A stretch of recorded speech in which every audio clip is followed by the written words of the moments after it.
Got my hands on a Windows notebook that thinks it's a MacBook. Let's see if it's any good. Hey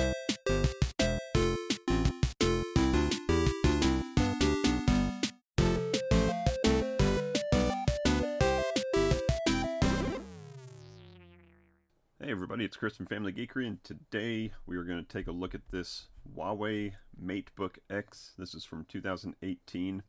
It is a Windows laptop, obviously made by Hwawei, and it is, all intents and purposes, a wannabe MacBook.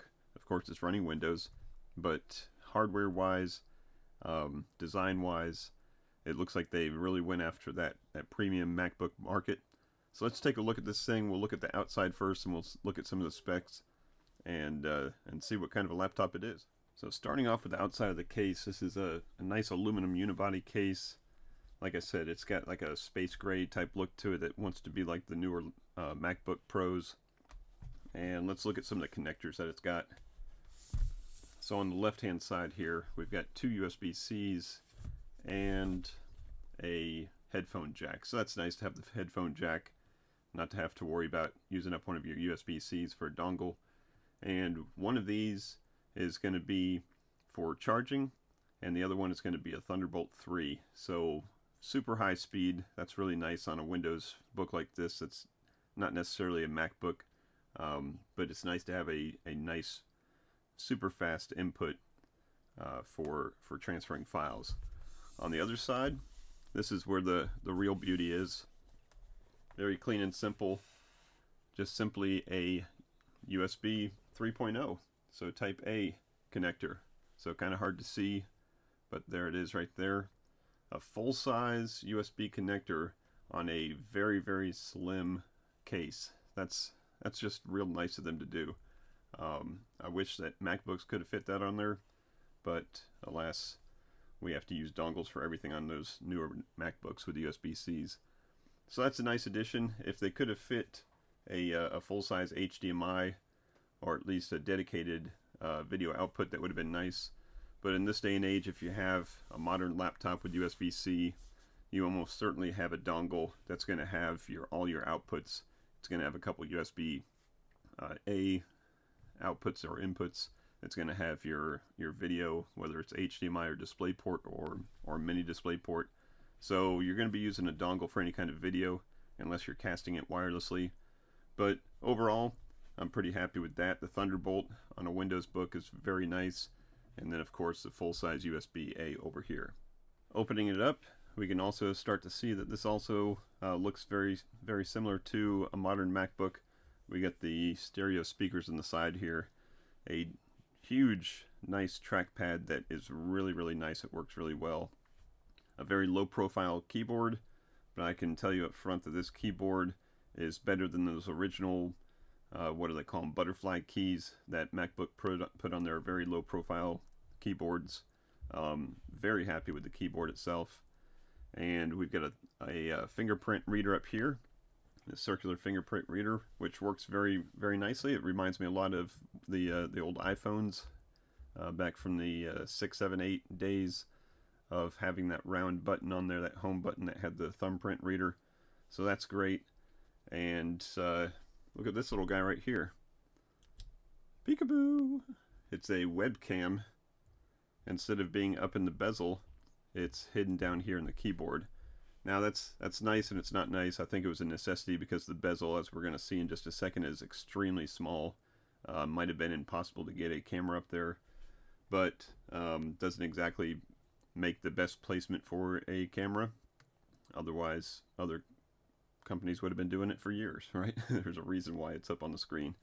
So overall, very nice. Keyboard is nice, trackpad is nice, and really nice fit and finish to it. Alright, working our way up to the screen. Another very nice addition. This is a 3000 by 2000 resolution screen, which is a weird resolution, right? It's not a 16 by 9 aspect ratio. It's a 2:3 or a 3:2 aspect ratio.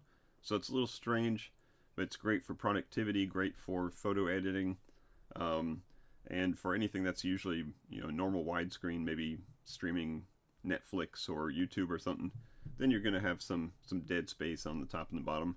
But overall, very nice display.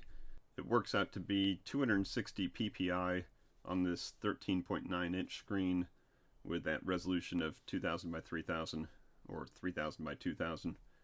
And look at the bezel. It's absolutely tiny. It's a 91% screen to case ratio. That's pretty darn high. And we can see the bezel is so small, that's probably why they had to put this camera down here at the bottom. But beautiful display, beautiful keyboard.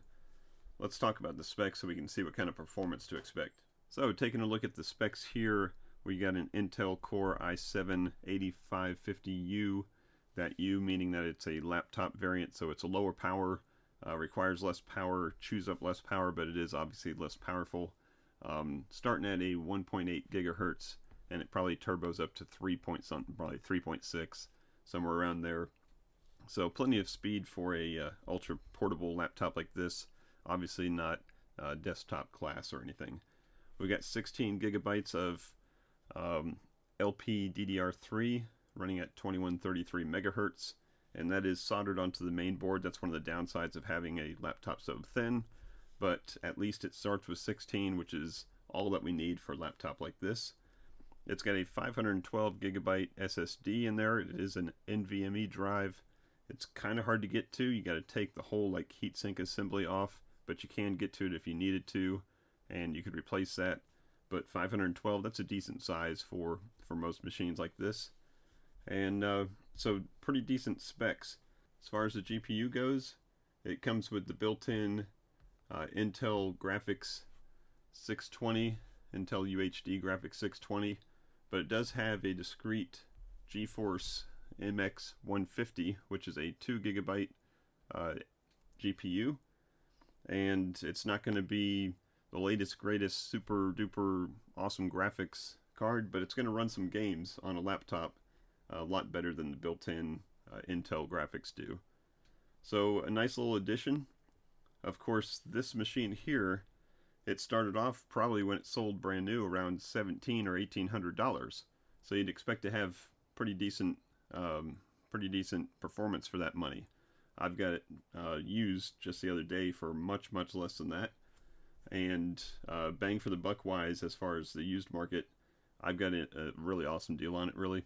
So it is a very nice performing laptop for that price. With the original price at $1,800, a lot of critics would say, why don't you just get a MacBook at that price range?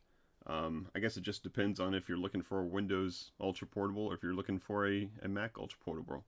So in this case, being Windows, it is a nice option, but the nice thing about Windows machines is they drop in price a lot quicker than Macs do on the secondhand market. Alright, so here I've got a game playing right in Steam, and this is a windowed game. I've got it set windowed because of the strange resolution. This is set now for 1920 by 1080, so this is straight up 1080 gameplay on this game, and you can see that it's definitely not the same aspect ratio as the overall screen itself.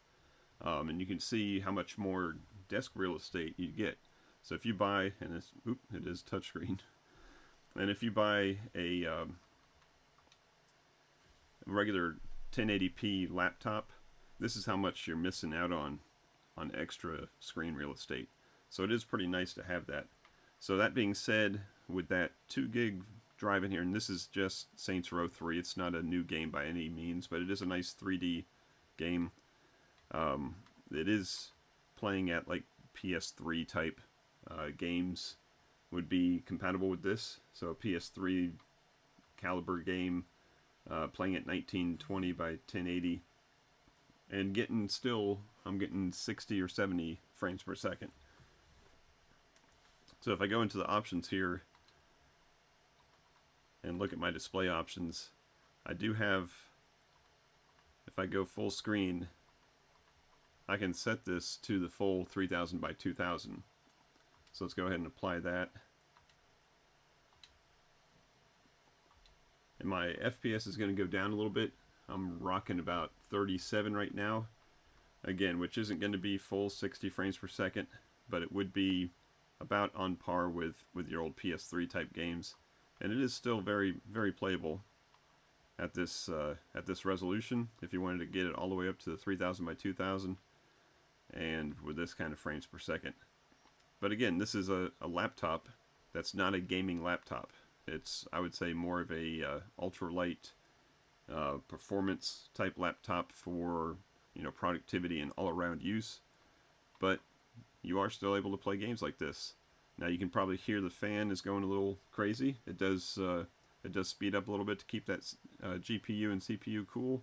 But as soon as I get right out of this game, then it only takes a couple seconds for that fan to finish off what it's cooling, and then it turns back off again. So I'm pretty happy with the performance, considering this isn't a gaming laptop. You can still load up many of your games from your Steam library and have some fun with it. So again, this is a 2018 model of this. They did make an updated version of this in 2020, and really they just changed the processor up to a 10th gen processor. The RAM, the hard drive, they may have added some hard drive upgrades for it, but the RAM is about the same. They went up to an MX250 instead of an MX150 GPU on that newer model. Not a huge difference. So I would say price-wise, that 2020 is still going to be a lot more than this 2018. So if you can find one of these for a couple $100, then I would say go ahead and get one. If you're in the market for a ultralight Windows, and this is, because it's aluminum body, it's not super ultralight, but it's still it's just below 3 pounds total, which is lighter than a MacBook in most cases, lighter than the MacBook Pros at least. So if you're looking for a Windows computer and you can find one of these, you know, at a low price, then I'd say it's pretty good bargain. So that's going to wrap it up for this review of this Hwawei Matebook X Pro 2018 version laptop. I hope you enjoyed it. If you have any questions about it, or if you want to find out how it's running, just go ahead and ask me a question down below, and I'll be happy to answer that for you. Other than that, thanks for watching. If you got something out of it, give me that thumbs up. If you like this type of content, you like kind of reviews and that kind of tech stuff, anything geeky related, go ahead and hit that subscribe button.